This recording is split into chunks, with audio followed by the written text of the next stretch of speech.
ہر قسم کے روحانی جسمانی مسائل اور وظائف کے لیے پیر اقبال قریشی چینل کو سبسکرائب کریں۔ نحمدہ ونصلی علی رسولہ الکریم، اما بعد فاعوذ باللہ من الشیطان الرجیم، بسم اللہ الرحمن الرحیم۔ رمضان المبارک کے افطاری کے اوقات میں وہ خاص عمل آپ کو بتلا رہا ہوں جس کی بدولت اللہ تبارک و تعالی آپ کو دو نعمتیں عطا فرمائیں گے۔ ایک تو جب آپ افطاری میں یہ عمل کریں گے تو اللہ آپ کے رزق کو کبھی کم نہیں کرے گا بلکہ رزق بڑھاتا رہے گا، اور پھر پورا سال آپ پہ رزق کی وسعت ہوگی۔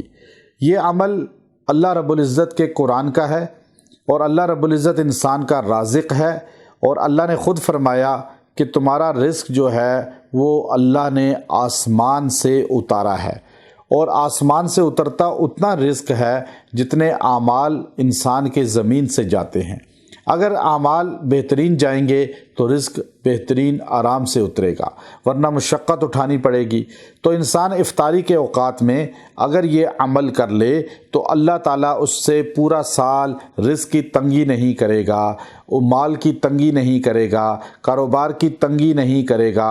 اللہ اس کو تنگ دست فقر والا نہیں کرے گا، مفلسی اس کے گھر سے خروج کر جائے گی، اس کے جسم سے بیماریاں خروج کر جائیں گی۔ اللہ رب العزت نے خود فرمایا، اور قرآن حکیم کے اندر یہ آیت ہے سورہ زاریات آیت نمبر 22، سورہ زاریات آیت نمبر 22۔ افطاری کے وقت، افطاری سے پہلے آپ اس کو 7 بار پڑھیں، 7 بار۔ وَفِي السَّمَاءِ رِزْقُكُمْ وَمَا تُوعَدُونَ، رزق تمہارا آسمانوں میں ہے جس کا وعدہ ہے تم سے۔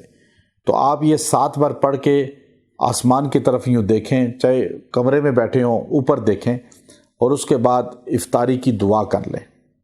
آپ افطاری کی دعا کریں، اور افطاری سے پہلے 1 2 منٹ 3 منٹ ضرور دعا کریں، وہ دعا قبول ہوتی ہے۔ اللہ کے رسول نے فرمایا افطاری کے وقت کی دعا رد نہیں ہوتی۔ آپ وظیفے لمبے کر لیتے ہیں پورا سال لیکن دعا نہیں کرتے افطاری کے وقت، وہی تو قبولیت کی گھڑی ہے۔ آپ نے 7 بار اس کو پڑھنا ہے، وَفِي السَّمَاءِ رِزْقُكُمْ وَمَا تُوعَدُونَ۔